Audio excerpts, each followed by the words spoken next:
Iniciamos una emisión más de su espacio Frente Informativo y también damos la bienvenida a una semana más. El mes de marzo está por finalizar y a la vuelta de la esquina están las esperadas vacaciones de Semana Santa.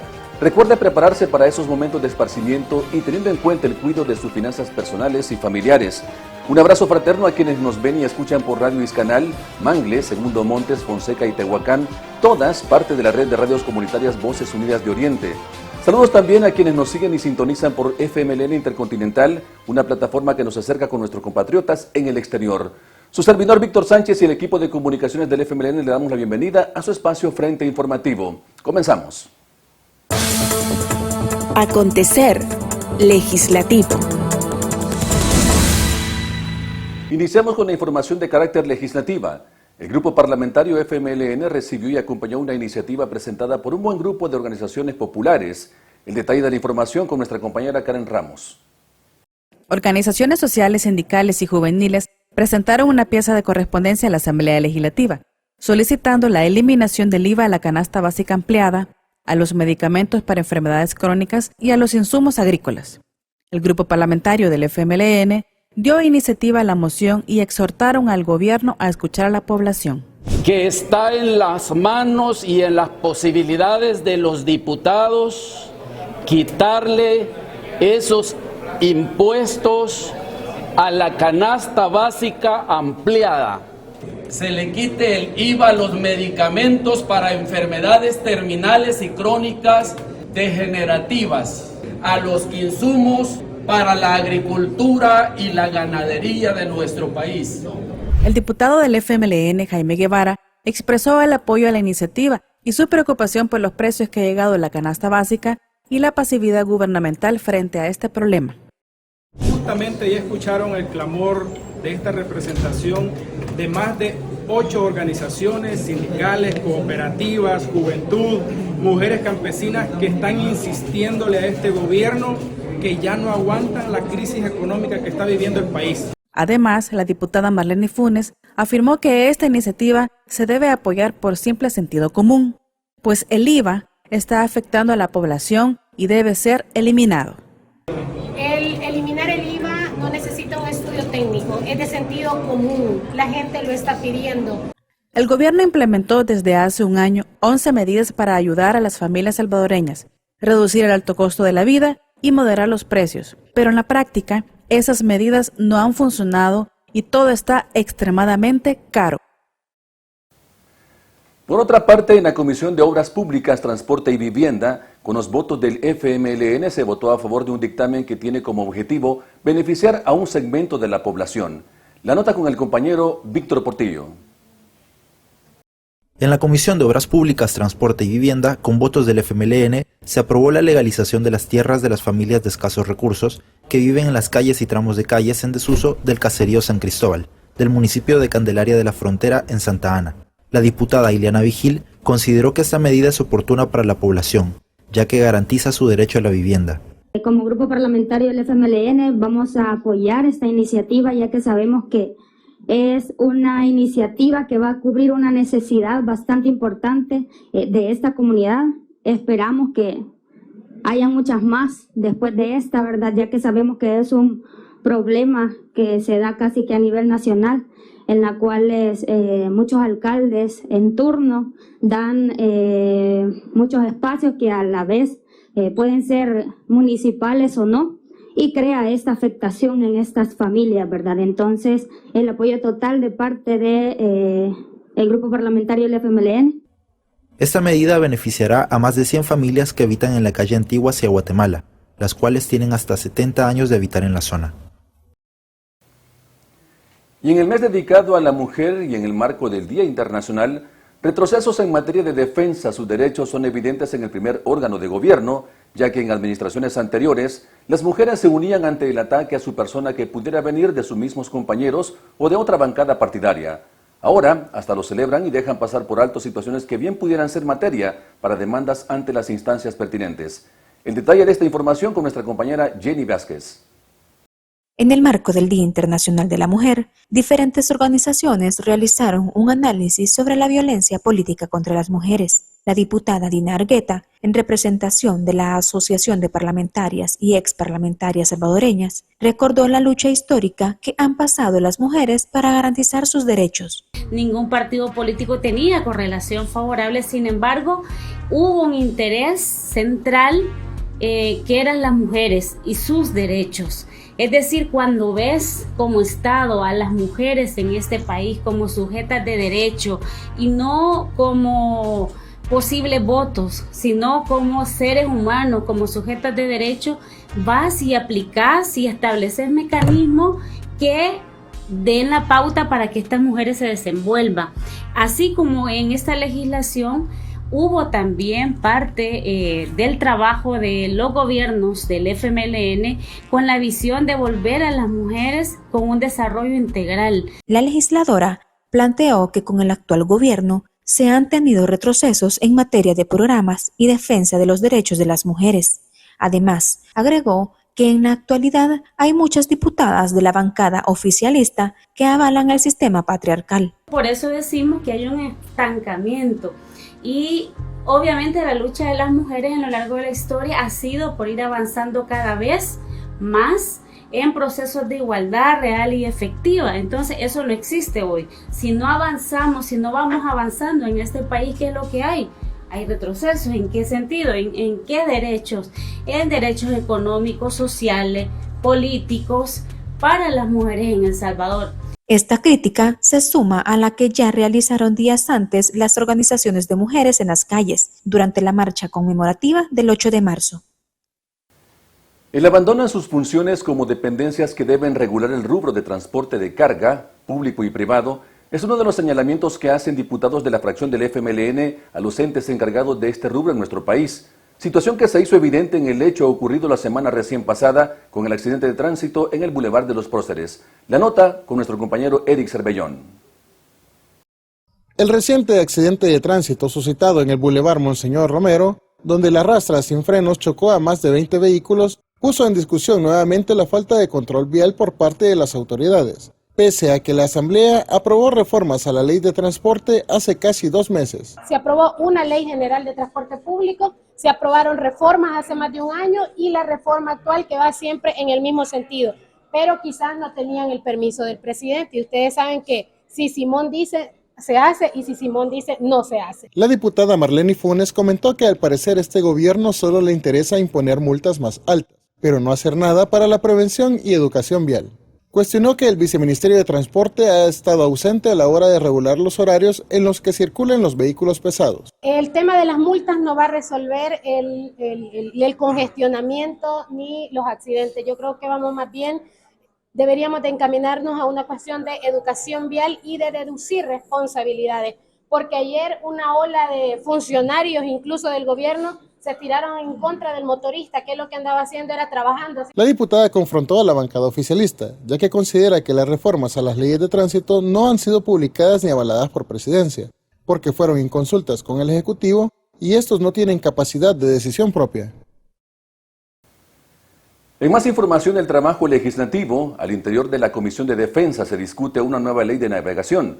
¿Cuáles son sus alcances y qué pros y contras contiene? Eso lo describe en la siguiente nota nuestra compañera Mercedes Alvarado. El control marítimo pasa a gestión total del Ejército. Así lo determina la nueva ley de navegación que propone el Ejecutivo, donde centraliza la administración de los mares en la Fuerza Naval. Según el diputado Jaime Guevara, esta ley deroga 2 leyes anteriores, sacando a la academia y a la población civil de dicha administración. En este caso particular, lo que llama mucho la atención es que actualmente en esas 2 leyes que van a derogar, de la del 2000 y de 1993, es un directorio ejecutivo que lo componen 5 personas. Una que lo nombra el presidente de la República, otra lo nombra el ente, en este caso marítimo portuario, y también 2 que los pone la empresa privada y uno que lo ponen las facultades de ingeniería de las universidades de El Salvador. Ese directorio ahora se lo vuelan. Es decir, ahora en términos así generales, es el presidente de la República que toma el mando, toma el control de esos espacios del mar donde se hacen actividades económicas, etc. Además, comentó que esta nueva ley podría representar afectaciones a quienes se ganan la vida con los productos del mar, pues puede cometerse abuso de poder.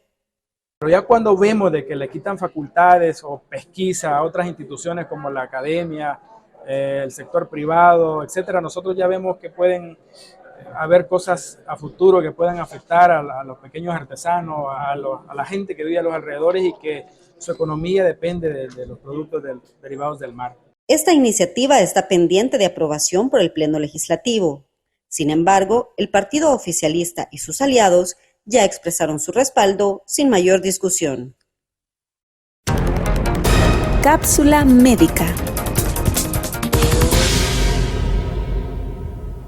A continuación, le invitamos a poner mucha atención a la cápsula médica de esta semana. En la cápsula del día de hoy hablaremos sobre el VIH y SIDA, pero primero vamos a diferenciar una cosa de la otra. El VIH es el virus de inmunodeficiencia humana y este es el que produce el SIDA, ya que es una etapa avanzada de la infección del VIH. SIDA o síndrome de inmunodeficiencia adquirida por sus siglas. ¿Cómo se transmite? El VIH puede transmitirse al tener relaciones sexuales sin protección, al compartir agujas, jeringas, objetos cortopunzantes que hayan tenido contacto con sangre de una persona infectada. Podemos mencionar también que las personas que han tenido o tienen una infección de transmisión sexual aumentan el riesgo de poder adquirir VIH. Y lo más importante, también puede transmitirse el VIH de una madre a su hijo, tanto en el embarazo, en el parto o en el posparto. Y es por esto que es importante que acuda inmediatamente a los controles prenatales para poder descartar la infección entre madre e hijo. ¿Cómo podemos prevenir el VIH? Al tener relaciones sexuales, debes de protegerte usando preservativo masculino o preservativo femenino.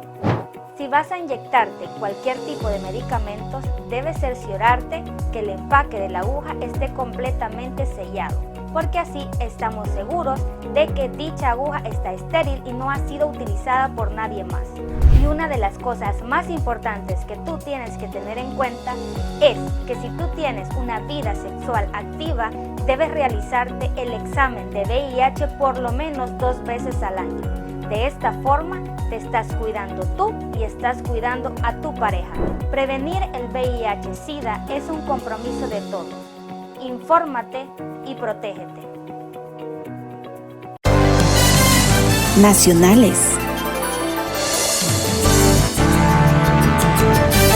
En el orden de información nacional y desde la óptica de la mujer, El Salvador está sumido en un sistema patriarcal desde los últimos 4 años, en el cual las verdaderas decisiones son tomadas únicamente por hombres. Aunado a ello, la falta de acción de instituciones que deben velar por las mujeres en nuestro país. Ponga mucha atención a la siguiente nota. Cientos de mujeres salieron a las calles el pasado 8 de marzo para denunciar el debilitamiento de los derechos y la falta de políticas públicas durante el actual régimen de gobierno liderado por Bukele. La diputada Anabel Belloso consideró que instituciones como el ISDEMU, que vela por el cumplimiento de los derechos de las mujeres, ha carecido de protagonismo. Donde hay un debilitamiento, no se le da ni los recursos, ni se le dota, digamos, de un sistema que le pueda permitir obrar según los mandatos de ley que tiene. Y acá podemos mencionar el ISDEMU. Solamente en esta instancia, que es de los 90, que es la entidad rectora de la política pública de las mujeres, vemos con preocupación, por ejemplo, que se denuncian los despidos, así como en el resto de instituciones. Pero ¿qué pasa con esto? No hay un seguimiento de las políticas, no puede haber una continuidad de aquellos programas, proyectos o políticas que realmente benefician a las mujeres, porque no hay un interés real en este tipo de instituciones. Sabemos que el gobierno desmantela, no da presupuestos etiquetados, por ejemplo, y eso repercute directamente en la vida de las mujeres. Belloso dijo que programas económicos, de salud y de participación política habían sido derechos ganados por las mujeres y que en este gobierno se ha retrocedido.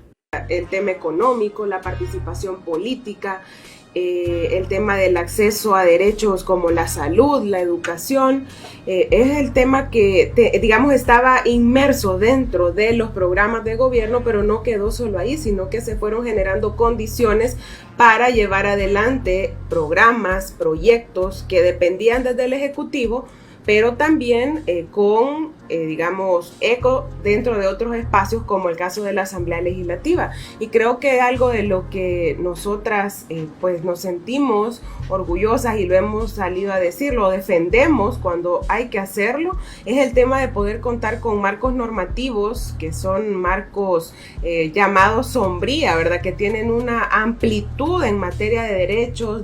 Durante la gestión del FMLN, se aprobaron leyes que benefician a la mujer, como es la Ley Especial Integral para una Vida Libre de Violencia para las Mujeres, la Ley de Igualdad y Equidad y una serie de programas sociales, muchos de ellos englobados en Ciudad Mujer. El Salvador se presenta hoy en día como el único país en el mundo que carece de un gobierno que pueda implementar una política de seguridad en el marco del respeto de las garantías constitucionales. Es como decir que te brindo seguridad a cambio de quitarte tus derechos, cuando la lógica debería ser te garantizo tus derechos humanos porque vives en un país seguro. A un año de implementación del régimen, Eric Cervellón nos ha preparado el siguiente despacho.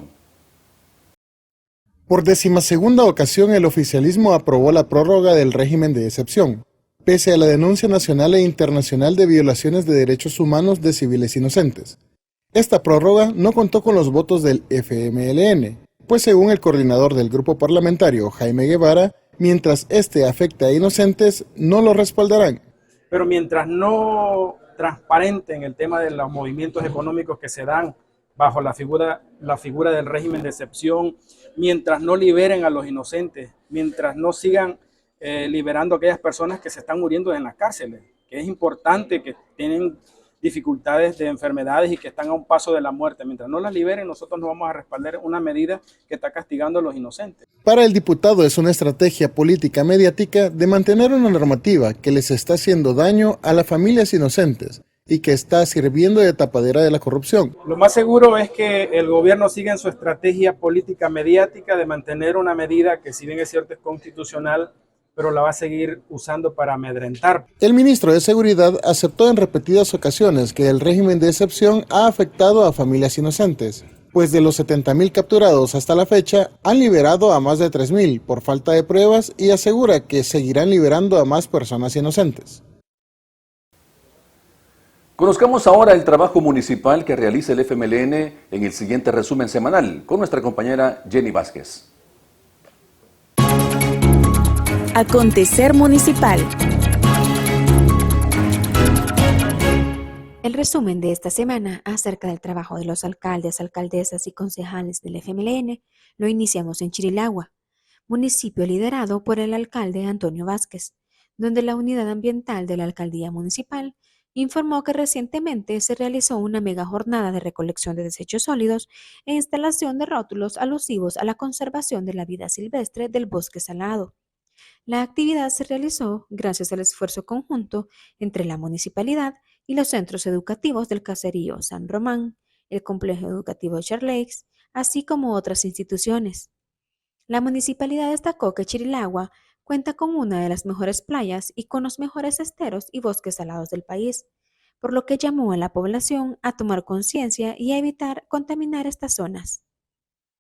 En San Rafael Oriente, la alcaldía municipal, presidida por el alcalde Reinaldo Villegas, informó sobre el desarrollo de una campaña de limpieza en el cementerio municipal, como parte de los preparativos para el 10 de mayo, fecha en que la población visita el Camposanto para recordar la memoria de sus progenitoras. También se realizó una campaña de limpieza en el caserío La Filipina del barrio La Merced, donde se hizo conciencia a la población de no tirar basura en quebradas y calles, a fin de mantener la comunidad limpia. Nos vamos hasta Jocuaitique, donde el gobierno municipal, presidido por el alcalde Giovanni Sánchez, realizó el lanzamiento del proyecto Fortaleciendo la Gobernanza Ambiental en la microcuenca La Joya Pueblo, en Morazán, en protección a personas vulnerables post-pandemia, proyecto que cuenta con el apoyo de la Asociación Salvadoreña Promotora de la Salud. En este marco, la municipalidad destacó que ha hecho gestiones y coordinaciones para la ejecución del proyecto Instalación del Sistema de Tratamiento de Agua Grises con conexión en Jocuaitique.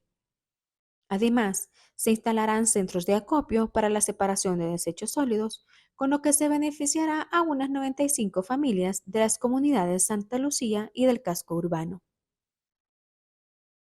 Mientras tanto, en el municipio de Yucuaiquín, la alcaldesa Rosa Eugenia Ramírez y su consejo municipal informaron que realizan el mantenimiento de la red vial del municipio. Esto ante el abandono del gobierno central, el cual ha trasladado los fondos para ejecutar estas obras a la Dirección de Obras Municipales. Sin embargo, a la fecha, dicha institución no ha atendido esta demanda de la población. La alcaldesa y su consejo aprobaron que se pueden utilizar los fondos propios que, gracias a los impuestos que los usuarios aportan, se han recaudado hasta la fecha y que serán utilizados para el mantenimiento de las vías que utiliza la población. Finalmente, el concejal del municipio de Victoria, en Cabañas, Isabelo Cortés, informó del avance de los trabajos de mejoramiento de los principales pasajes en las colonias 5 de noviembre, 10 de octubre, Buenos Aires y Los Laureles de la comunidad Santa Marta. El concejal acompañó y reconoció el esfuerzo que hacen las y los pobladores de las diferentes colonias de la comunidad para resolver por su cuenta la problemática del estado en que se encuentran sus pasajes y principales vías de acceso. Esto ante la falta de respuesta de la alcaldía gobernada por Nuevas Ideas y el gobierno central a través de la DOM. Cortés felicitó a las mujeres y hombres que voluntariamente están trabajando en equipo en el mejoramiento de sus pasajes y caminos vecinales y agradeció al Comité de Inmigrantes con Santa Marta que, de acuerdo al concejal, no ha dudado en apoyar esta iniciativa. Efemérides. Efemérides.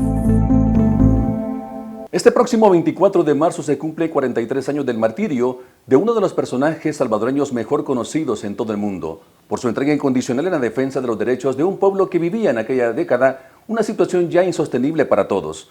Monseñor Romero pasó de ser un simple sacerdote de pueblo a convertirse en el arzobispo que cambió la historia de la iglesia salvadoreña. Por tal razón le recordamos en esta emisión y le damos el honor que merece entre nosotros.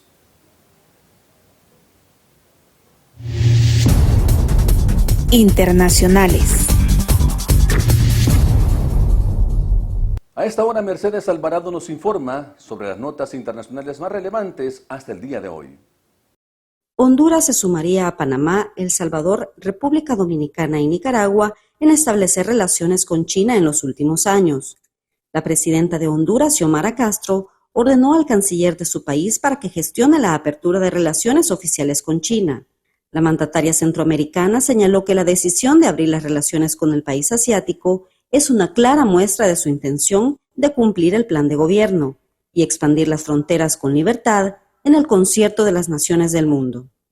En México, el presidente Andrés Manuel López Obrador confirmó la cumbre regional sobre la inflación en formato virtual para el próximo 5 de abril. De acuerdo al mandatario, el encuentro contará con la participación de presidentes y jefes de Estado de América Latina y el Caribe. Entre ellos estarán los de Chile, Argentina, Brasil, Colombia, Cuba, Honduras, Belice y Bolivia. La reunión es un plan de intercambio económico, importación, exportación de alimentos para enfrentar juntos el fenómeno inflacionario, informó.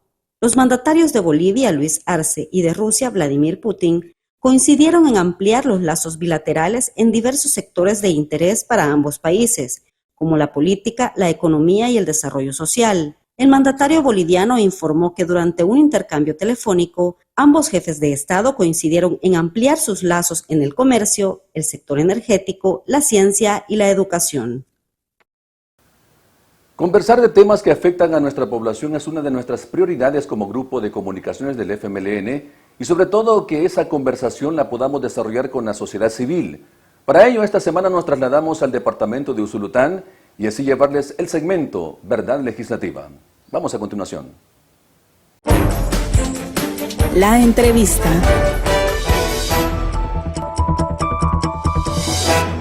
Gracias por estar con nosotros en este día lunes. Una vez más llegamos hasta donde usted se encuentre con la entrevista Verdad Legislativa. Con el cargo característico de la zona oriental de nuestro país nos hemos trasladado en esta ocasión al municipio de Jiquilisco, en el departamento de Usulután, para conversar con un buen amigo, José Salvador Ruiz, que este día pues nos ha abierto las puertas para conversar de un tema, bueno, y también la semana pasada lo hablábamos, un tema que puede ser polémico para alguna de nuestra audiencia, pero que en honor a la verdad es necesario que lo podamos conversar en esta ocasión con Salvador. Salvador, bienvenido.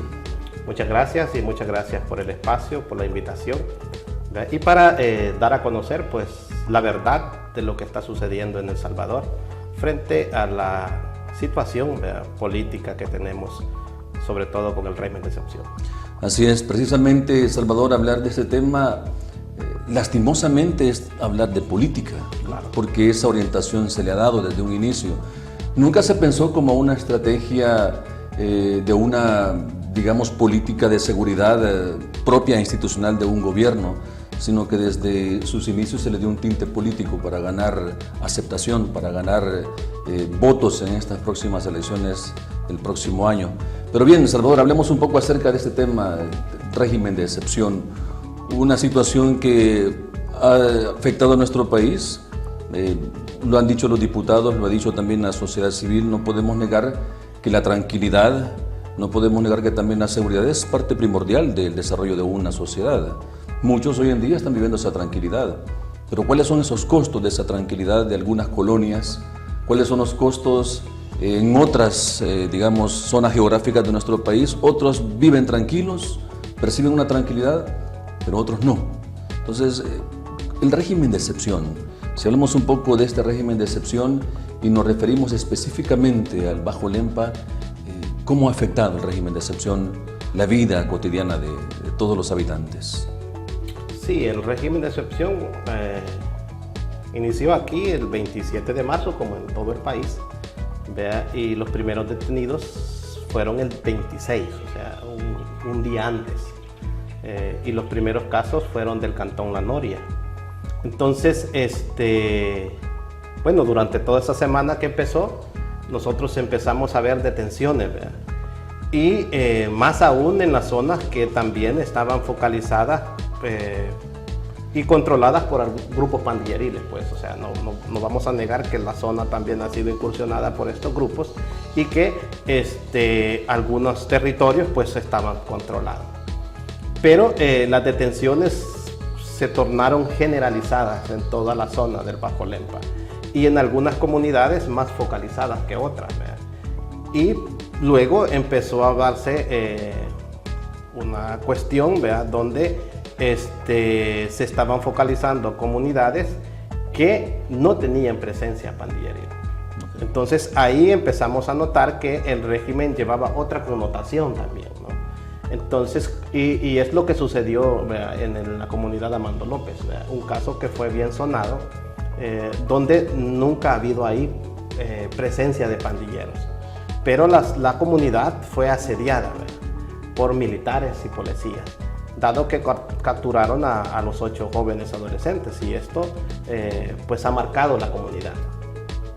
Pero a pesar de que el régimen de excepción, ¿verdad?, ha traído esa connotación de sembrar miedo en la zona, sí, sobre todo una zona que ha tenido características organizativas, pues, porque la mayoría y muchas comunidades se han asentado en esta zona en 1992, después de los acuerdos de paz. O sea, es una población que ha venido de resistir, de resistir la violencia de la guerra, ¿verdad?, y que han sido muchos de ellos exiliados, por ejemplo, en Honduras y en Nicaragua. Y estas comunidades hemos visto que han sido también focalizadas, ¿verdad? Por ejemplo, con el caso de Amando López, ¿verdad?, es una comunidad repatriada. Entonces, nosotros empezamos a notar que ahí había otra característica del régimen que también lleva esa connotación de empezarnos a desarticular, sobre todo la organización de base, pues. Sí. Entonces, la zona ha venido siendo afectada, ¿verdad? No solamente porque se han detenido a personas, ¿verdad? Sino que lleva otros objetivos, ¿verdad?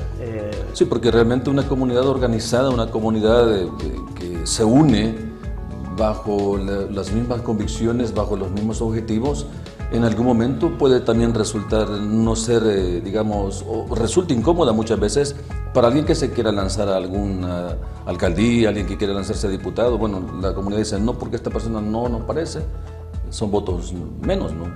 Así es, y sobre todo esa peculiaridad del régimen, ¿no? De sembrar miedo, terror. Y el Bacolempa ha sido un territorio donde se ha querido hacer eso, muy fuerte.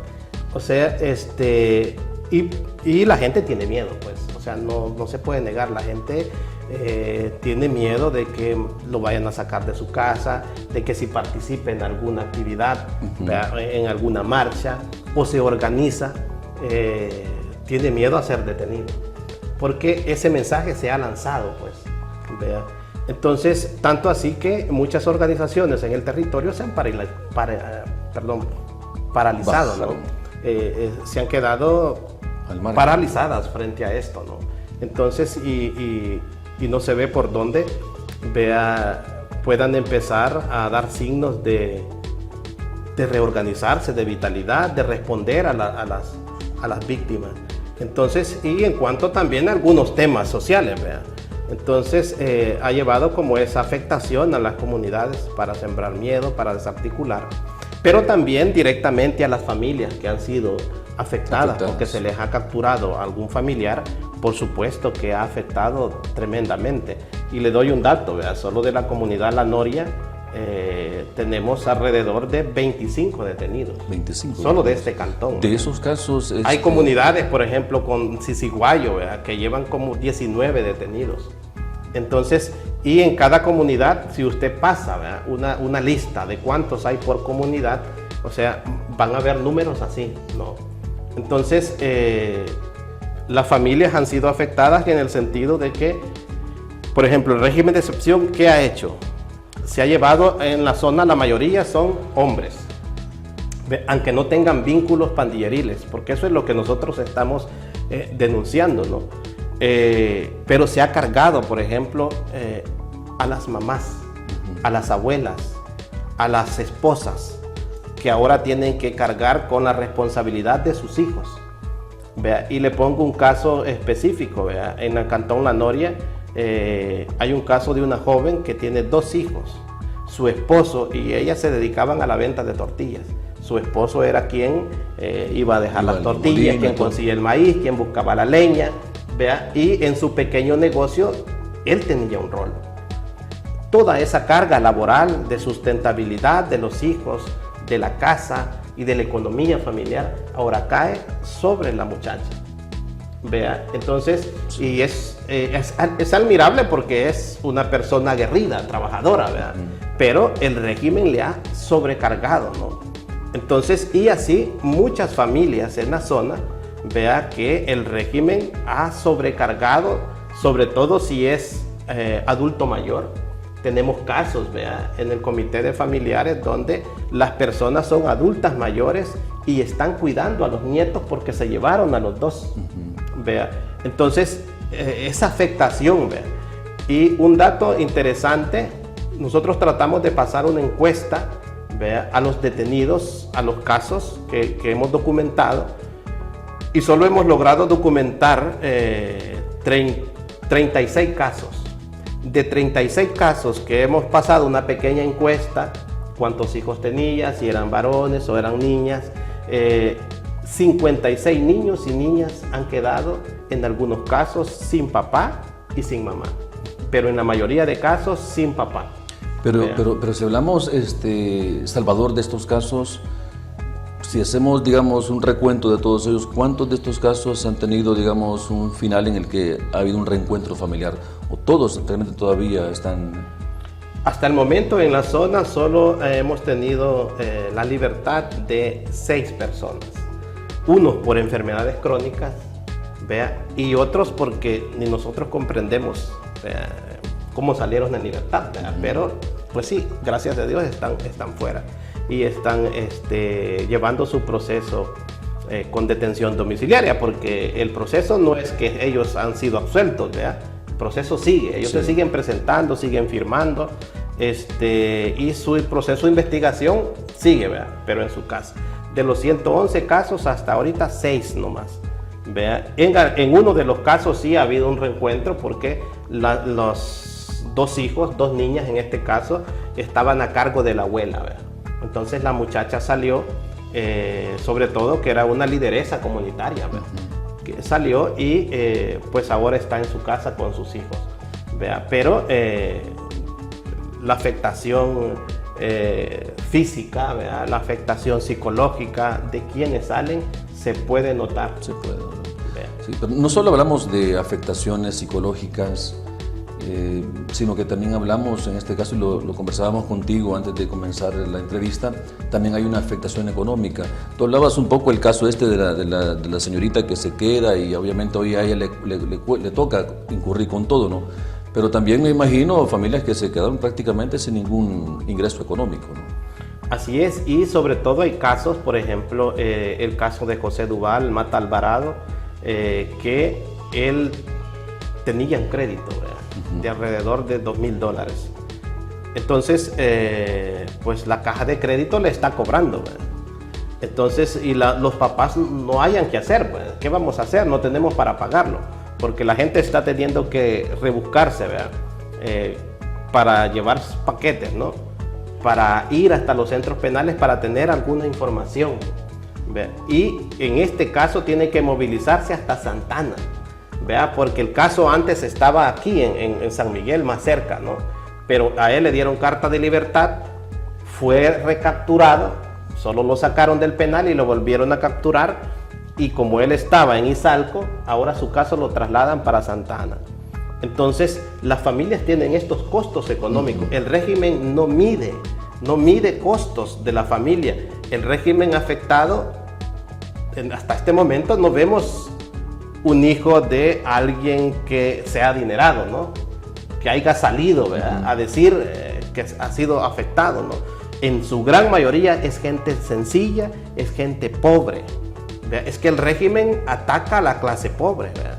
Entonces podríamos decir que es una lucha de clase, ¿verdad? Donde a los pobres se les mira como delincuentes y el régimen generaliza. Entonces ha venido a afectar la economía, ¿verdad? De la población más vulnerable. Gracias a Dios en la zona existen cooperativas que han sobrevivido de la reforma agraria, ¿verdad? Que todavía pues dan trabajo, ¿verdad? A la gente. Y son las únicas empresas agrícolas en nuestro territorio, ¿verdad? Que están generando, ¿verdad? Empleo y algunas cooperativas camaroneras. ¿Verdad? De lo contrario, la gente vive de la agricultura, cuando sabemos que la agricultura está quebrada, o sea, que nadie sobrevive de eso, sí. Pues. Entonces, la gente tiene que lidiar con los créditos que muchos de los detenidos ya eran padres de familia, tenían un hogar establecido y se rebuscaban para sobrevivir. Por ejemplo, tenemos casos donde eran vendedores de verduras, donde tenían su pequeño emprendimiento de vender agua, por ejemplo, embotellada o embolsada, ¿vea? Entonces, todos estos emprendimientos los tenían con créditos. Entonces, y ahora les toca a las familias cancelar los créditos porque muchas veces las cajas de crédito no los congelan, ¿vea? Y amenazan a la gente con quitarles sus artículos, quitarles, ¿vea? Si tiene casa, embargarles. ¿Vea? Esa es la situación que están viviendo las familias por causa del régimen en el territorio. Tú nos has hablado durante estos minutos de una situación bien puntual de lo que se ha vivido aquí en este sector del Bajo Lempa. ¿Sientes, Salvador, que ha sido muy focalizado, muy, digamos, concretamente, con dolo, digamos así, ¿no? el trato que se le ha dado a las comunidades del Bajo Lempa bajo el régimen de excepción? ¿Sienten ustedes que realmente han tenido un acoso exagerado de parte del Estado en sus vidas durante esta etapa en nuestro país?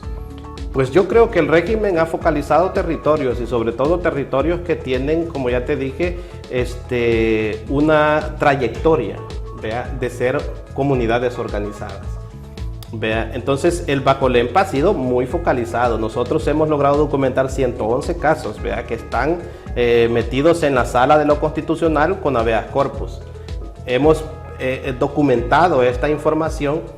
Entonces 111 casos, ¿vea?, de los que nosotros tenemos pruebas y tenemos información, se han recogido los arraigos, pero las detenciones en el territorio son mucho más amplias, o sea, son mucho más masivas. Esta es la gente que ha denunciado, que ha tenido el valor y ha superado el miedo, ¿vea?, de ir a organizarse, ¿vea?, porque el Comité de Familiares es un grupo organizado, ¿vea? Nació el 27 de abril, un mes después de que se implementó el régimen y en la zona.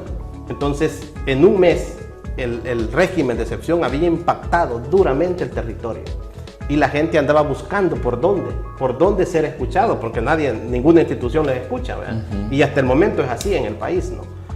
No escucha la Procuradora, ¿verdad?, de Derechos Humanos, no escucha la Procuraduría General de la República, cuando la gente va tampoco le escuchan, ¿verdad?, los maltratan, y eso es la información que nosotros manejamos porque la gente lo cuenta. Entonces hemos ido a la asamblea, hemos ido a dónde no hemos ido a acudir a estas instituciones con la información y no escuchan a la gente. Pero entonces la gente, pues no le queda otro camino que unirse, ¿vea? Es que individualmente, y así es el sistema, ¿vea? Sí. Individualmente el sistema te come, pero organizadamente, pues hay muchas más posibilidades. ¿Vea? Tienes muchas más posibilidades de ser escuchado, ¿vea?, de ir en bloque, ¿vea?, y de superar el miedo sobre todo. ¿Creen ustedes, te hago esta pregunta no porque realmente se esté dando, pero no sé si será eso y que sería bueno conocer esta parte de la historia? ¿Creen ustedes que detrás de esa persecución, llamémosla un poco política, o política como tal, aquí a la comunidad del Bajo Lempa tenga tal vez alguna connotación económica? ¿Se querrán posicionar de algunas tierras? ¿Se querrán desorganizar a las cooperativas para que vendan y otras personas puedan pasar a ser dueños de estos espacios, de estas cooperativas? ¿Habrá alguna connotación de esta clase o no? Bueno, yo creo que frente al régimen todo puede suceder, ¿verdad? Tenemos años de saber, ¿verdad?, que en toda la bahía de Jiquilisco, en toda la zona costera, hay proyectos grandes, ¿verdad?, de hoteles, de turismo, y que pues se ha dicho, ¿verdad?, que se quiere construir en la bahía de Jiquilisco y en toda esta zona costera un Cancún, ¿verdad? Entonces, ¿las comunidades han detenido un poco esos proyectos? Por supuesto que ha habido una resistencia, ¿verdad?, pero tienen años de venir incursionando empresas grandes en el territorio, ¿verdad?, y mapearlo, pues. Si uno va a la zona costa, a San Juan del Gozo, ¿verdad?, a todas estas zonas, uno puede ver que hay casas de campo de gente rica, pues, porque un pobre no tiene una gran mansión ahí con regadío y con engramada y todo, ¿verdad? Entonces se puede notar que sí hay intereses de gente adinerada que tiene incluso sus casas de campo a la orilla de la bahía. Entonces, pues puede ser. Yo no puedo asegurarles que el régimen de excepción lleve esta connotación de desarticular las comunidades para después venir, ¿vea?, con proyectos hoteleros, turísticos y desplazar a la gente del territorio. Pero yo creo que todo puede suceder, ¿vea?, y lo estamos viendo en otros lugares. Okay. Antes, aquí las comunidades han resistido. Si ustedes se recuerdan, el Bajo Lempa fue un territorio que sonó mucho en el país, sí, por aquellas grandes inundaciones de la represa, ¿no? Entonces, con los gobiernos neoliberales de Arena. Entonces, ¿qué significaba eso? Asediar a la población, ¿vea?, para que la población abandonara el territorio, dejara libre estas tierras fértiles, y eso la gente lo sabía. Por eso año con año soltaban la represa para que rompan las bordas y inundara a la gente. Entonces la gente desde que llegó a esta zona ha sido duramente golpeada, ¿verdad? Con políticas de amedrentamiento, de hostigamiento, ¿verdad? De manera sutil, pues. Entonces eso paró, y eso paró en el 2011, la última inundación. En ese periodo estaba Mauricio Funes, ¿verdad? Y por lo menos las comunidades fueron escuchadas en ese momento. La gente sabía que la inundación no se daba por naturalidad, se daba porque descargaban la represa de un solo. Y eso quedó evidenciado porque desde entonces pararon las inundaciones, ¿verdad? Entonces había un asedio. Y uno se pregunta por qué los grupos armados pandilleriles incursionaron en la zona tan fácilmente, ¿verdad? Y penetraron el territorio. Uno puede decir qué intereses oscuros hay detrás, ¿verdad? Entonces yo creo que yo no te puedo asegurar, ¿verdad?, que detrás de la política de Bukele con el régimen de excepción, de amedrentar a las comunidades, de sembrar terror, de sembrar miedo y de buscar la desarticulación, vea, no venga después, vea, pues un hostigamiento para meter proyectos económicos que beneficien a empresas transnacionales en el país. Por ejemplo, hay un caso que está en una lucha por la tierra, que es la cooperativa de Normandía, que la comunidad eclesial de base también hemos acompañado. Entonces, pero el caso sigue su litigio, ¿verdad? Pero uno puede decir, bueno, entonces se busca desarticular, desorganizar, debilitar, ¿vea? Para que las comunidades y los pobres vayan cediendo. Pues sí, se vayan debilitando y así pues pueda ser mejor la penetración y expulsarlos de estas tierras, ¿verdad? Okay. Entonces eso puede suceder. Sí. Durante todo este tiempo atrás ustedes han trabajado, bueno, te he visto, Salvador, en diferentes espacios, luchando, trabajando con las familias afectadas, llevando los casos ante diferentes instancias, queriendo que realmente el Estado como tal cumpla el artículo número 1 de la Constitución de la República, que se les ha olvidado, ¿no? A veces hasta en son de broma en los programas he preguntado si realmente bajo esa premisa que quieren cambiar la Constitución de la República, querrán cambiar el artículo número 1. No sé, ¿verdad? Porque realmente no veo al Estado como tal preocupado y metido en todas las facetas de la vida del salvadoreño. Pero bueno, Salvador, tú y muchos otros que están contigo y muchas otras compañeras han hecho un esfuerzo grande. ¿Qué acciones están ustedes realizando para lograr que sus voces sean siendo escuchadas en nuestro país y sobre todo internacionalmente? ¿Qué acciones están haciendo para lograr todas esas batallas que están haciendo en este momento? Bueno, nosotros nuestra tarea es acompañar, ¿verdad? Escuchar a las víctimas de este régimen, porque nadie las ha escuchado hasta el momento. Entonces, y a raíz de eso, como ya te decía, se ha venido consolidando el Comité de Familiares Víctimas del Régimen de Excepción desde abril de 2022. Desde entonces, buscando juntos, vea, qué hacer, porque pues el régimen nos había pues limitado, ¿verdad?, en materia jurídica. O sea, no tienen derecho a un abogado, vean, de 72 horas los pasan a 15 días. Cuando nosotros sabíamos que también hay un poder judicial controlado. Pero no obstante, el régimen de excepción no prohibió, vea, lo que son los habeas corpus, ¿vea? Y que es una medida de protección para una persona detenida. Seguía siendo constitucional, entonces de ahí nos hemos agarrado. ¿Vea? Entonces nosotros, bueno, con la gente podemos presentarlos, ¿no? Y se empezaron a llenar, ¿vea?, los habeas corpus. Y fuimos en grupo, ¿vea? Cada mes, el 15 de mayo fue la primera presentación de los primeros 11 casos. Y de ahí venimos presentando más casos, tanto así que llegamos a 111 casos, ¿vea?, presentados ante la Sala de lo Constitucional. Hemos documentado cada caso. Estos 111 los tenemos documentados y los hemos presentado con nombre de la persona detenida, su número de DUI, penal donde se encuentra detenido, comunidad donde fue detenido. Vea, toda esta información y el código de la habeas corpus que ya se había presentado.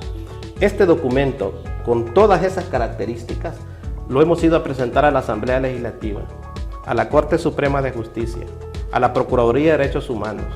Lo hemos presentado a la Procuraduría General de la República, a todas las instituciones que tienen que ver con esto. En ninguna hemos encontrado respuesta. Y nosotros siempre hemos dicho, el comité siempre ha dicho, es que no tenemos problema con que los investiguen, por eso le estamos dando la información. Vea, información concreta, concisa, vaya a la comunidad donde lo detuvieron, investíguelo, y si no hay pruebas de las que el policía le puso en esa ficha, ¿por qué no lo dejan en libertad? O que pase su proceso de investigación en libertad. Vea, entonces, y muchos de los casos lo fueron a capturar, lo sacaron de sus casas, vea, sin ninguna orden judicial. Entonces, todo eso hemos hecho, hemos ido a las marchas, nos hemos tomado el puente de San Marcos Lempa, vea.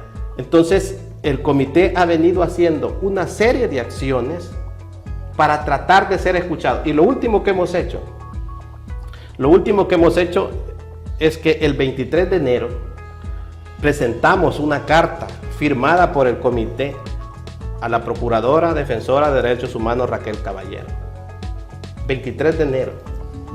Hasta esta fecha no hemos recibido respuesta. Vea, no hemos recibido respuesta que nos va a dar audiencia, porque le queremos presentar todos los casos debidamente documentados. Vea, las personas han estado, vea, llenando esta solicitud, vea, para comprobarle a la procuradora la inocencia de su detenido. Entonces, estas son las acciones que están pendientes, vea, que las instituciones del Estado escuchen a las familias, escuchen a los pobres, vea. Pero hasta este momento no tenemos respuesta de todas estas instituciones. Bueno, lo último que es, como se ha agotado, vea, todo lo que nuestro sistema todavía, digamos, de margen de actuación jurídico, vea, nos da, lo hemos agotado.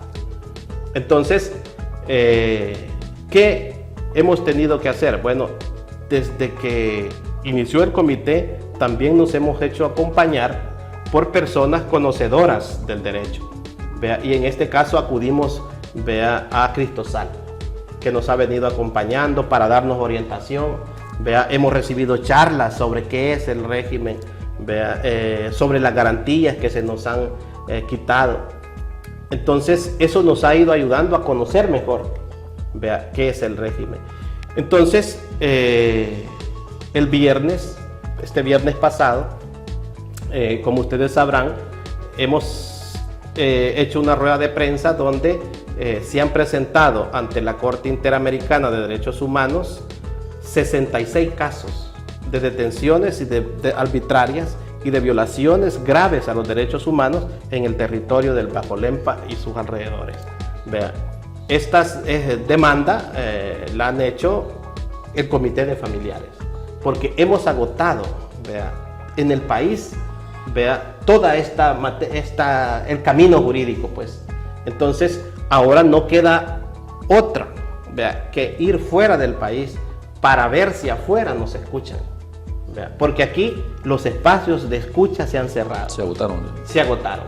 Vea, nosotros, desde que inició esto, hemos decidido no solo acompañar para ir a hablar contra el gobierno, vea, para decir lo que el régimen está pasando, sino hemos tratado también de acompañar de manera jurídica, vea, a los familiares, porque muchas veces la gente es pobre, muchas veces no sabe leer, y si sabe leer pero desconoce de la ley, desconoce, vea, qué es un régimen.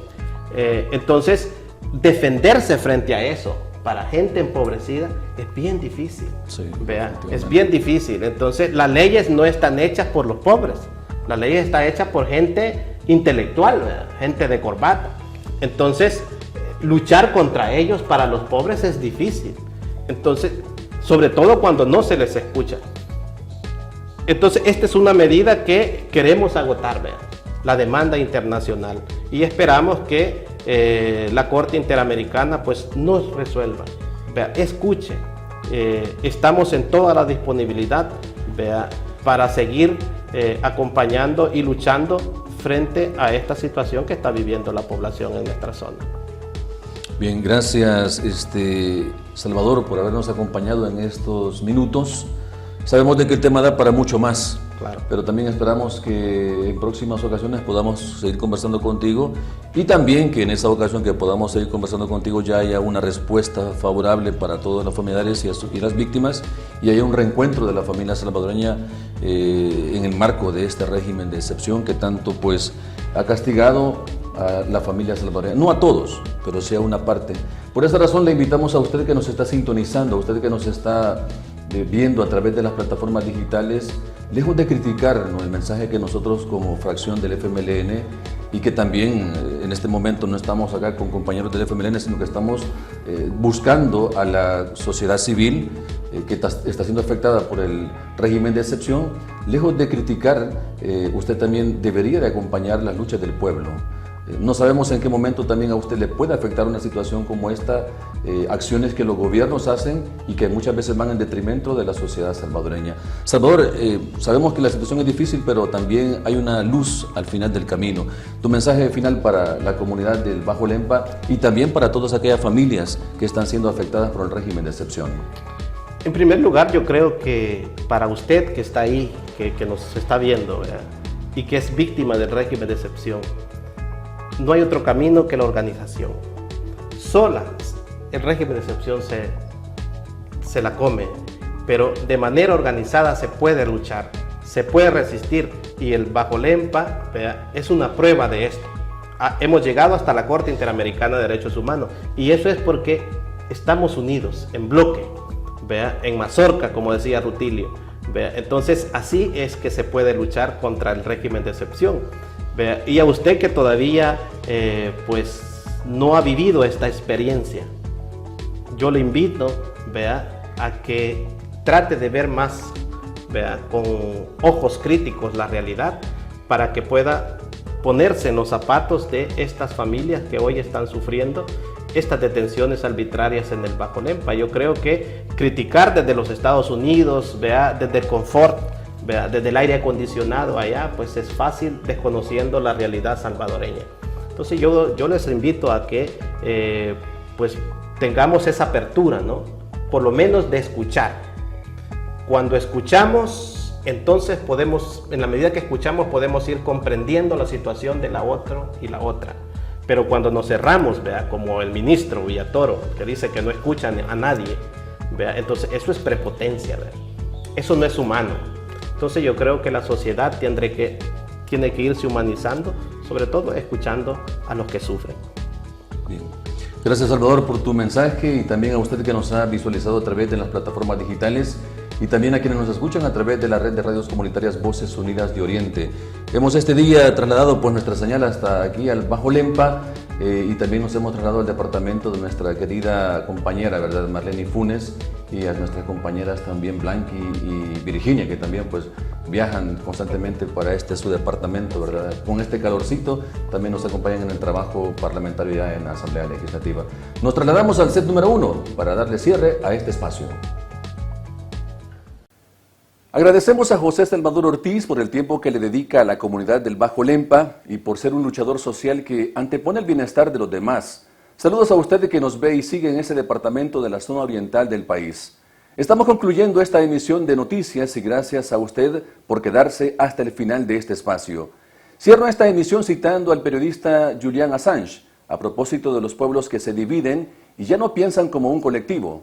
Cada vez que observamos una injusticia y no actuamos, estamos entrenando nuestro carácter para ser pasivos y eventualmente perdemos la habilidad para defendernos a nosotros mismos y a aquellos que amamos. Saludos y un abrazo fraterno a quienes nos han sintonizado por las frecuencias de la red de radios comunitarias Voces Unidas de Oriente o por las diferentes plataformas digitales dentro o fuera de El Salvador. Estuvo en la conducción su servidor Víctor Sánchez. En nombre de todo el equipo de comunicaciones del FMLN, le deseamos una feliz noche. Será hasta el próximo lunes.